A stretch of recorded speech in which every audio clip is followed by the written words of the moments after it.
Ceci est donc la partie 2 de notre présentation.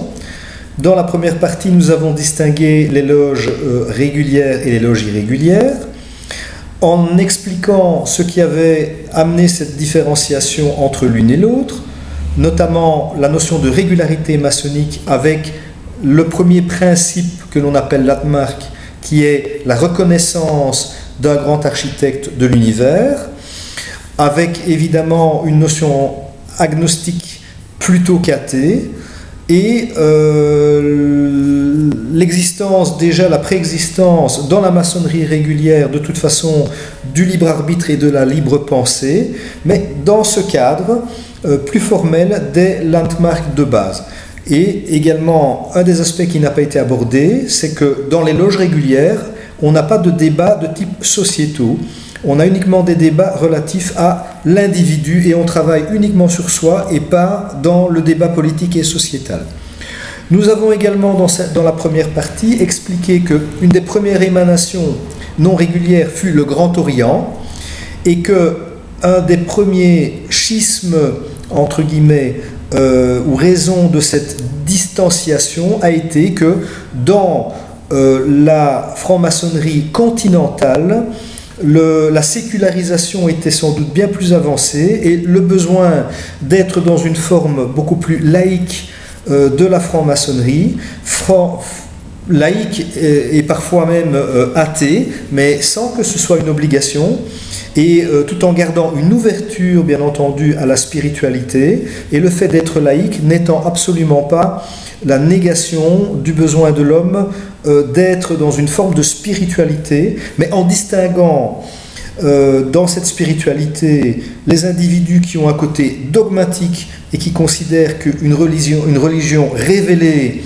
doit être suivie sans faire usage de sa libre pensée, et puis des croyants, quels qu'ils soient d'ailleurs, associés à un courant religieux ou tout à fait libre spirituellement, mais dans une démarche de recherche personnelle, et où évidemment il faut être dans une forme de laïcité active en se disant quelles que soient mes appartenances, etc., je suis pour une différenciation de la vie politique, de la vie publique et de la vie privée, et je n'ai pas d'absolutisme dans ma conception de la spiritualité, et je reconnais toutes les formes spirituelles qui élèvent l'homme comme étant vraies, mais sans moi vouloir imposer quoi que ce soit, puisque je suis moi-même à ce moment-là, en tant que franc-maçon, on va dire laïque, donc exemple la franc-maçonnerie du Grand Orient,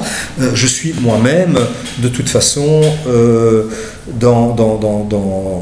dans quelque chose qui est non dogmatique, dans la libre pensée, le libre examen, et dans le fait que c'est la raison humaine qui doit toujours l'emporter par rapport à quelque dogme que ce soit, qu'il soit ou pas révélé ou prétendument révélé. Nous en étions arrivés également à cet aspect où nous disions que les deux francs-maçonneries originelles et historiques, la franc-maçonnerie anglaise et régulière à la base, qui est devenue la franc-maçonnerie régulière et qui rayonne sur le monde et qui est d'ailleurs la plus répandue sur le plan mondial, et la franc-maçonnerie considérée au départ comme non régulière parce que ayant décidé de ne plus reconnaître le principe premier, c'est-à-dire l'obligation de ses membres de croire à l'existence d'un principe derrière lequel on met toujours ce que l'on veut, dans les deux cas, de grand architecte de l'univers, donc a fait que le Grand Orient s'est distancié de la franc-maçonnerie régulière, et les deux ne se sont plus reconnus mutuellement comme étant sœurs, si vous voulez, et ont évolué de façon différente. En partant du Grand Orient, les deux francs-maçonneries étant à ce moment-là de toute façon ouvertes uniquement aux hommes, avec des ateliers uniquement masculins, Dans les deux cas, les questions se sont posées par rapport à la mixité et l'adéquation en rapport avec la société, les sociétés dans lesquelles nous vivons. La franc-maçonnerie régulière est toujours dans un mode de réflexion à ce sujet-là, et dans la franc-maçonnerie irrégulière, des gens, en venant du Grand Orient, ont créé d'autres loges maçonniques, comme par exemple le droit humain, où là, il existe des loges mixtes où hommes et femmes sont initiés. Et puis nous en étions arrivés plus loin en expliquant qu'il y a même des émanations maintenant de loges qui sont exclusivement féminines. Donc on peut dire qu'au sein de la maçonnerie régulière et de la maçonnerie irrégulière, au sein de la maçonnerie considérée comme étant irrégulière, on initie des hommes et des femmes à différents niveaux, alors que dans la maçonnerie régulière, ce n'est pas encore le cas, même si le débat est en cours et en bonne voie d'aboutir dans les années qui viennent, mais je suis peut-être optimiste à ce niveau-là. Nous en étions également à dire que ce qui peut distinguer les puissances maçonniques, donc les différentes obédiences maçonniques que vous pouvez retrouver sur Internet, c'est d'une part, il n'y a pas de secret maçonnique. Toutes les informations sont accessibles sur Internet, elles ont été abondamment expliquées et commentées, des documents circulent sur YouTube, y compris des documents relatifs à ce qu'est l'initiation et quel est le parcours du franc-maçon. Donc il n'y a rien de secret. Et ça, c'est quelque chose qui est alimenté par les gens qui sont friands de la théorie du complot et de ce genre de choses. Maintenant, il n'y a pas de franc-maçonnerie au singulier, selon moi, et beaucoup de sociologues sont d'accord sur ce point. Il y a plutôt des francs-maçonneries. Certaines se reconnaissent entre elles. Les loges irrégulières se reconnaissent entre elles en partie, mais ne reconnaissent pas la loge régulière. Et la loge régulière, évidemment, considère qu'elle a la régularité maçonnique, c'est-à-dire l'originalité maçonnique, et qu'elle seule est la garante de ce qu'est la franc-maçonnerie. Nous en arrivons donc parfois à des débats où certains frères francs-maçons ne se reconnaissent pas mutuellement comme étant francs-maçons, et où, dans d'autres cas, c'est l'inverse, simplement parce que la franc-maçonnerie, dans le cadre du travail, qui est toujours un travail sur l'individu, a permis à ce que chacun arrive à une forme de tolérance et une forme d'humanité, une forme d'ouverture, qui fait que on se reconnaît comme étant des personnes en recherche et en travail sur soi-même, et qu'en cela, il n'y a pas lieu de respecter stricto sensu, en tant qu'individu lambda, ces grandes distinctions théoriques, et que si un tel est un franc-maçon du Grand Orient et un tel est un franc-maçon de la loge régulière de Belgique ou de la DH, droit humain, eh bien chacun fait un travail sur lui-même, et donc il y a lieu de se respecter, de collaborer même et de se reconnaître. Voilà, mais ça c'est un point de vue qui est tout à fait personnel, que certains vont apprécier et que d'autres ne vont pas du tout apprécier. Partant de là, mon objectif à moi est de donner une information de type général aux personnes qui se questionnent sur deux points de vue. Le premier, ça peut être, tiens, moi ça m'intéresse et je voudrais bien savoir, avant de frapper à une porte, parce que je ne connais pas ou je ne pense pas connaître de franc-maçon personnellement, donc je voudrais simplement savoir ce que je pourrais y trouver. Ou alors, tout à fait une autre vision de gens qui sont complètement détracteurs de la franc-maçonnerie parce qu'ils ont une vision tout à fait étriquée, acquise par des rumeurs, par des réseaux sociaux ou par des médias pas bienveillants du tout, voire désinformants, et donc remettre un petit peu les choses dans leur contexte et dire qui sont les francs-maçons, pourquoi on rentre en franc-maçonnerie et ce que l'on peut y trouver. Donc, le premier point, qui sont les francs-maçons? Eh bien, les francs-maçons, c'est tout le monde. Il n'y a pas d'élitisme sur le plan social, ou sur le plan économique, ou sur le plan ethnique. tout le monde peut se retrouver en franc-maçonnerie, pour autant évidemment d'avoir le souhait d'y être, d'accepter le cheminement qui y mène et qui est un cheminement long. On peut être dans une relation où l'on rencontre des frères ou des sœurs francs-maçonnes et on apprend à s'apprivoiser, on apprend à se connaître avant de rentrer en maçonnerie. Donc la seule,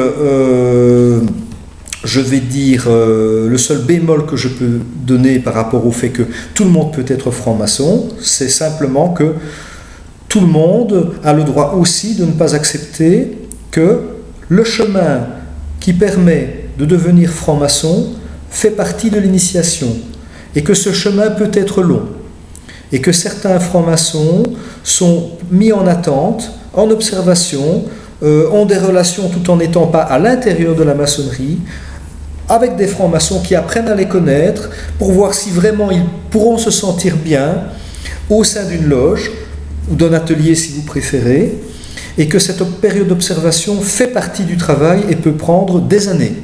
Alors, on ne rentre pas en maçonnerie comme on rentre dans un club, ni comme on rentre dans une secte. C'est d'ailleurs l'inverse. Et un adage chez les francs-maçons est le suivant: il est difficile de devenir franc-maçon, il est extrêmement facile d'en sortir. Parce que pour en sortir, il suffit d'écrire une lettre, de dire « je m'en vais ».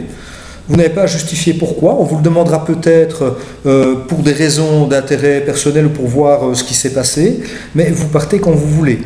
Pour y rentrer, ça prendra du temps, et c'est bien normal, puisque le temps qui est passé avant d'entrer en maçonnerie fait déjà partie du travail maçonnique. La subtilité étant que, au moment où vous y entrez, au fond, vous êtes déjà franc-maçon. Et la seule chose qui vous manque, c'est la reconnaissance de l'atelier avec lequel vous allez être en relation très régulièrement. Et dès lors, il est important que vous ayez déjà rencontré les gens avec lesquels vous allez faire ce travail, de voir pour vous-même, en tant que profane, en tant que candidat, de voir si vous vous sentez bien avec ces personnes. Parce que chaque atelier est un petit peu c'est un peu le clocher au milieu du village. C'est-à-dire que chaque atelier rayonne dans une petite zone géographique où il y a une mentalité locale et où il y a quelque part une philosophie locale ou des particularités. Et donc, au sein, par exemple, du Grand Orient, vous avez des loges qui sont tout à fait athées et tout à fait, par exemple, de gauche, alors que vous allez avoir des loges qui sont agnostiques et où les gens sont plutôt centristes, voire même pas nécessairement de gauche, peut-être même de droite.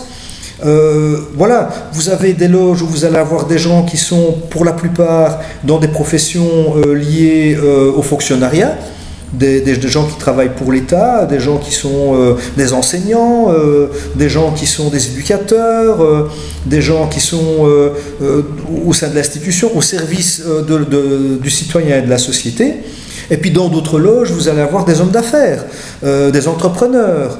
Dans d'autres loges, vous aurez des politiques, c'est vrai. Alors, la réalité de ce que la franc-maçonnerie prône au démarrage, c'est de permettre à des gens qui normalement ne se fréquenteraient pas et qui normalement ne se rencontreraient pas, de pouvoir travailler ensemble de façon à mieux se connaître, et que le travail au fond porte sur un plus grand humanisme et une plus grande fraternité. La fraternité étant justement de devoir accepter et de reconnaître comme son égal, comme frère si vous voulez, dans le langage maçonnique, des gens avec lesquels on n'aurait pas nécessairement d'affinité. Et ce qui fait de vous un franc-maçon, c'est justement quand la personne est extrêmement différente de vous, qu'elle est extrêmement irritante dans ses points de vue, et qu'elle est vraiment éloignée des points de vue que vous-même vous avez, parce que ça va vous obliger à faire un travail sur vous-même, et que c'est à ce moment-là que vous devenez beaucoup plus franc-maçon. Parce que c'est facile d'être ami ou frère avec quelqu'un qui vous ressemble, etc., et qui est exactement dans le même créneau que le vôtre.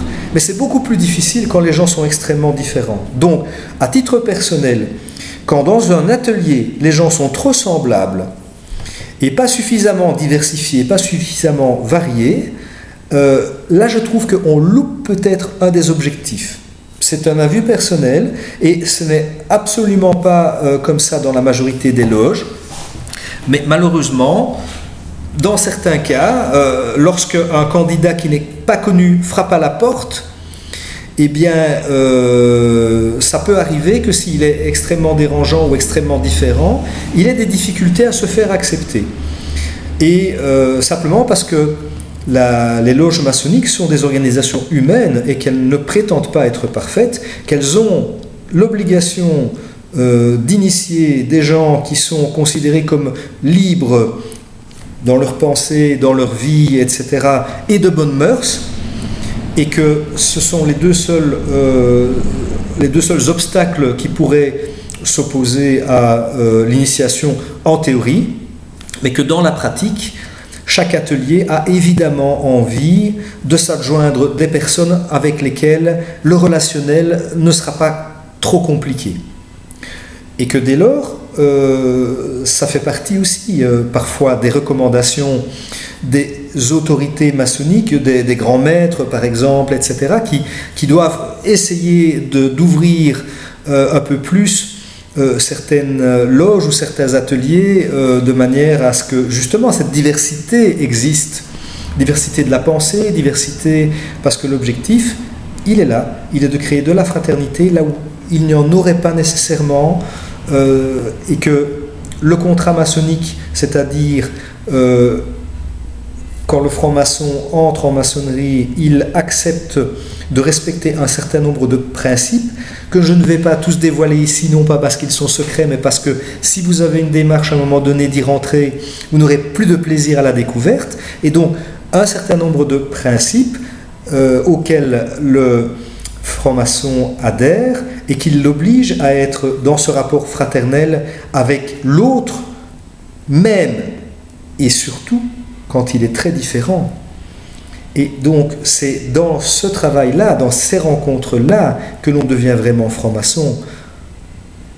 Alors, un autre aspect également qui est intéressant, notamment pour des gens comme moi, c'est que quand vous rentrez en franc-maçonnerie, vous êtes tout d'abord tenu au silence et à l'écoute.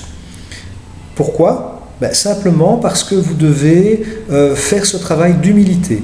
Et ce travail d'humilité, que vous soyez ministre au moment où vous rentriez, ou que vous soyez mécanicien ou boulanger, c'est la même humilité qui est nécessaire. Et donc, pendant un certain temps, vous êtes apprenti, et en tant qu'apprenti, eh bien, dans les moments de travail, ce que l'on appelle le travail en loge, eh bien, à ce moment-là, vous ne pouvez pas vous exprimer, vous êtes à l'écoute.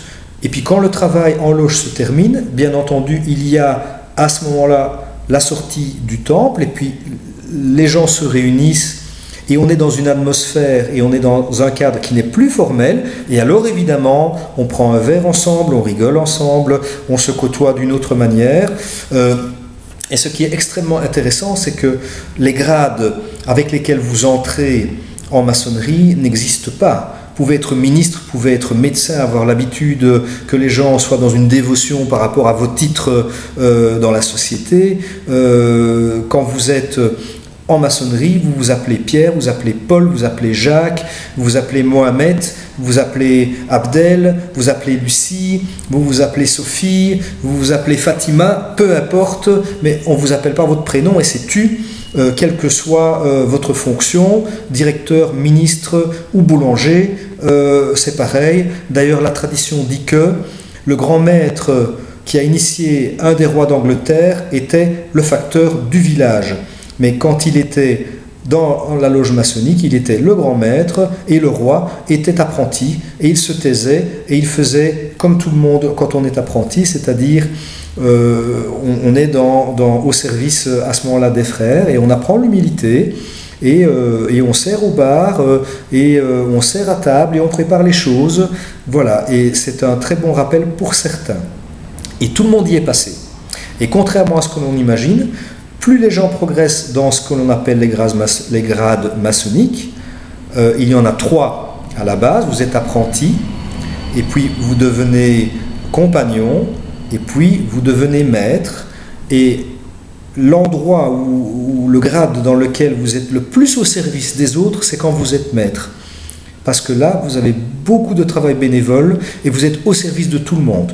Donc, ceux qui sont apprentis et qui au départ se disent « Oh là là, je dois servir au bar et je dois faire quelques petits travaux, etc. » Parce qu'on est dans une société un petit peu autogérée comme ça, c'est comme une ASBL. Vous arrivez, voilà, c'est la même chose que vous soyez au club des pensionnés. Il y a quelqu'un qui va être secrétaire, il y a quelqu'un qui va être président, quelqu'un qui va être président, et puis quelqu'un qui va servir à boire, et puis quelqu'un qui va faire telle ou telle tâche, et on se répartit le travail. C'est exactement la même chose, et cela se fait, et tout le monde passe par les mêmes stades. Il y a d'ailleurs un principe qui est extrêmement intéressant, c'est que la personne qui est grand maître à un moment donné, pas grand maître, vénérable, excusez-moi, qui est vénérable, c'est-à-dire le responsable, si vous voulez, de l'atelier, le coordinateur, si vous préférez un langage plus châtié ou plus clair. Eh bien, le coordinateur, à un moment donné, qui s'appelle le vénérable maître, eh bien, il l'est parce qu'il a été élu par les autres membres, c'est donc extrêmement, extrêmement démocratique, et puis il ne peut l'être qu'un temps limité, et quand il ne l'est plus, il redescend de catégorie, et alors il retrouve un travail très humble au service de ses frères, mais comme il l'a toujours été finalement. Voilà. Donc ça, c'est une des réalités, on va dire, maçonniques, en général, avec des particularités. Donc, un autre élément à expliquer, c'est le rite maçonnique. Donc, il y a plusieurs rites maçonniques. Et qu'est-ce qu'un rite maçonnique ? Un rite, c'est simplement une méthodologie de travail. Quand vous allez par exemple à la messe chez les catholiques ou chez les protestants, eh bien, il y a un rite. Il y a un moment où tout le monde pratiquement est allé au moins une fois dans sa vie à la messe, ou dans une mosquée, ou dans un temple protestant, ou dans une synagogue. Eh bien, il y a un rite, c'est-à-dire que les choses se font dans un certain ordre. C'est un respect de la tradition. Et qu'est-ce que cela permet ? Ça permet la création d'une identité collective. Donc les gens connaissent le rituel, ils connaissent les mots à utiliser, ils savent à quel moment, par exemple, si vous êtes à la messe d'une église, vous savez à quel moment vous devez répéter ce que le prêtre dit, vous savez à quel moment vous allez prendre la communion ou l'Eucharistie, suivant les dénominations. Les gens connaissent certaines prières, certaines répétitions, etc. Et ça donne l'identité. On a son identité de catholique ou son identité de protestant en fonction de la connaissance du rite. Et comme tout le monde respecte le rite, on est dans quelque chose qui crée du lien entre les gens et qui crée une identité commune.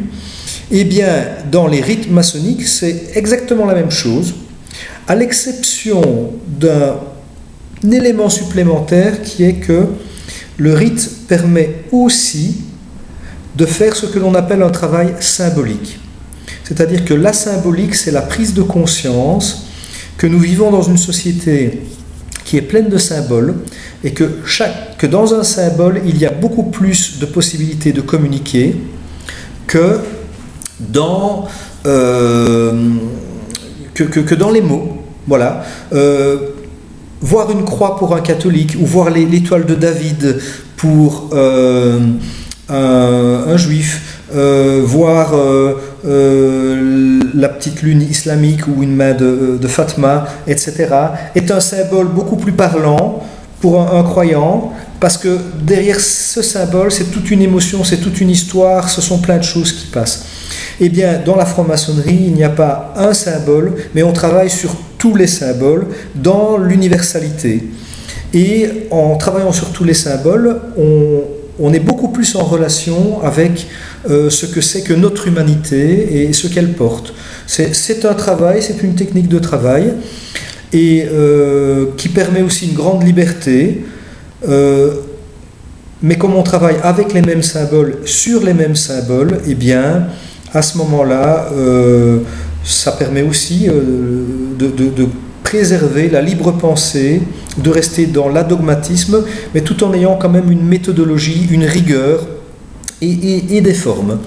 Et donc, quand on est franc-maçon, il y a une certaine manière de se présenter, il y a une certaine attitude à adopter, il y a une certaine gestuelle, effectivement, mais qui oblige à réfléchir avant de parler, tout simplement, parce qu'on ne dit pas les choses comme ça. Donc on apprend, grâce au rite, simplement, on apprend, je ne peux pas m'exprimer comme ça, simplement, couper la parole. Non, je dois demander la parole dans une certaine forme. Et quand j'ai demandé la parole, eh bien, je la prends et je m'exprime d'une certaine manière, avec certains codes. Ça m'oblige à la réflexion par rapport à ce que je vais dire. Et ce qui est important, c'est que quand on s'impose cette discipline, dans le travail que l'on fait, dans les ateliers, eh bien, ça a forcément un impact sur comment nous le vivons ensuite dans la société, dans la vie de tous les jours. Et cette discipline, on se l'impose, la discipline de solidarité, la discipline de tolérance, la discipline de fraternité, d'acceptation de l'autre, avec ses différences, etc. La discipline de « je fais attention à ce que je vais exprimer et à comment je vais l'exprimer ». Et toutes ces disciplines-là font que l'homme, progressivement, de la pierre brute, taille sa pierre pour devenir finalement une pierre de plus en plus formée, avec l'humilité encore de dire que le travail au fond n'est jamais terminé et qu'il n'y a pas d'aboutissement maçonnique, qu'il n'y a que le chemin qui a son importance. Parce qu'un jour on passe au Grand Orient, et passer au Grand Orient, ça veut dire passer dans l'autre monde, et le travail s'arrête forcément. Et alors après, chacun est libre de mettre sur ce qu'il y a ensuite à sa manière. Voilà. Maintenant, ce que je pourrais dire aux détracteurs, là je me suis exprimé plutôt en tant que personne qui serait en dialogue avec un candidat pour lui dire voilà un peu ce que vous pourriez trouver et quel est l'intérêt que vous pourriez avoir. Si vous avez un intérêt uniquement personnel de progresser dans la vie par la maçonnerie, eh bien bon, je vais vous décevoir tout de suite, ça ne se passe pas du tout comme ça. Cette réalité-là est une réalité qui est justement entretenue par la légende, etc. Ce serait même plutôt l'inverse. Quand vous êtes franc-maçon, si vous essayez d'utiliser des passe-droits et de rappeler à vos frères que il ferait bien de vous donner le job à vous parce que vous êtes un frère franc-maçon, mais vous n'êtes pas du tout qualifié, mais par contre vous souhaitez quand même, ça va plutôt vous faire mal voir et vous allez être recadré parce que c'est pas du tout comme ça que ça marche. Voilà. Maintenant, après, il y a une réalité qui est, si vous entretenez des liens amicaux plus forts avec certaines personnes, eh bien forcément, comme partout, on préfère engager ou travailler avec des gens qu'on connaît bien, dont on connaît les qualités, et à compétences égales. Je ne dis pas qu'il n'arrive pas parfois que humainement, une personne qui connaît, parce qu'elle connaît intimement de cette manière-là les qualités, les grandes qualités d'un travailleur, ne se dise avec lui je vais prendre moins de risques que si je prends quelqu'un que je ne connais pas.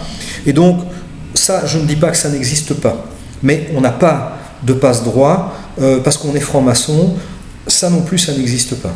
Et au contraire, celui qui est un arriviste et est rentré avec cet état d'esprit-là, il est très vite repéré.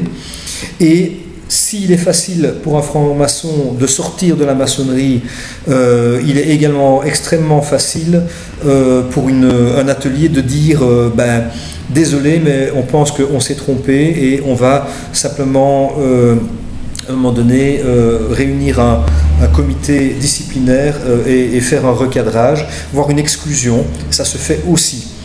Et c'est vrai également pour des gens qui tout à coup seraient connus ou reconnus pour n'être plus de bonnes mœurs, c'est-à-dire dans l'honnêteté, etc. Donc des gens qui à un moment donné se retrouvent avec des condamnations et des choses comme ça n'ont plus leur place en maçonnerie non plus, et sont exclus. Maintenant, en ce qui concerne les détracteurs, par rapport à la notion de c'est les francs-maçons qui dirigent le monde, etc., bon, voilà, je pense que ça se passe de commentaires. Les francs-maçons, il y en a dans toutes les couches de la société. Il y a des gens qui choisissent de faire un travail sur eux-mêmes ou d'être au service de la collectivité à travers les actions maçonniques qui sont des actions parfois de bienfaisance, etc. Et donc, à partir du moment où le boulanger du coin peut être franc-maçon, ou l'électricien peut être franc-maçon, ou le professeur peut être franc-maçon, mais également, c'est vrai, le ministre peut l'être ou pas, mais ça arrive qu'il le soit également. Et alors là, forcément, on va dire, ah, tu vois, comme si c'était grâce à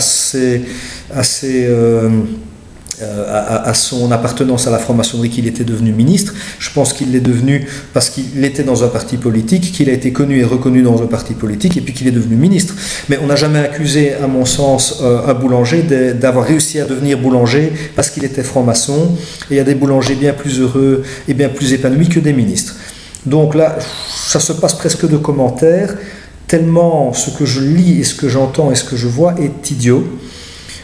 Et dénué de sens et ne fait qu'alimenter le fait que certains aiment se faire mousser avec ce genre de choses. Je les invite à prendre contact avec des maçons, voire même à essayer de rentrer en maçonnerie, et ils seront vraisemblablement très déçus de ne découvrir que des gens de bonne volonté qui veulent travailler sur eux-mêmes, à la fois leur capacité à être plus accueillants vis-à-vis de l'autre, mais également aussi, oui, parfois affirmer leur engagement humaniste, mais en travaillant eux-mêmes et en se donnant des outils par ce travail personnel pour mieux défendre leurs valeurs qu'ils portaient déjà bien souvent à l'extérieur, parce qu'on ne parle jamais au nom de la maçonnerie. La maçonnerie n'a pas de positionnement personnel sur aucun sujet que ce soit, mais elle reconnaît que des gens qui travaillent sur eux-mêmes et qui développent un sens humaniste plus grand, que ces gens soient croyants ou pas croyants n'a pas d'importance, mais la franc-maçonnerie va être un outil qui va les aider à mieux communiquer et peut-être à mieux se connaître soi-même ou se connaître eux-mêmes, et donc à avoir un engagement plus profond, tout simplement. Donc voilà, à mon sens, ce que l'on pourrait reprocher dans certains cas. Moi, j'aurais envie de dire que si c'est tout ce qu'on a à reprocher aux francs-maçons, c'est-à-dire d'être engagé dans la société, d'essayer de se mettre au service de l'humanité souffrante, de la meilleure manière qui soit, bon, c'est un bien mauvais procès. Et si on doit reprocher qu'il y ait des brebis galeuses à l'intérieur de la maçonnerie, personne ne va le nier, et parce que les erreurs de casting, ça existe, malheureusement, et comme partout. Alors, pour reprendre un adage qui est tout à fait reconnu et tout à fait légitime, je dirais que celui qui n'a jamais péché jette la première pierre. Et nous sommes les premiers à dire que nous ne sommes pas parfaits. C'est donc pour ça que justement nous sommes dans une société qui est éminemment démocratique dans ses fondements internes. Voilà, je ne peux pas en dire plus. À bientôt.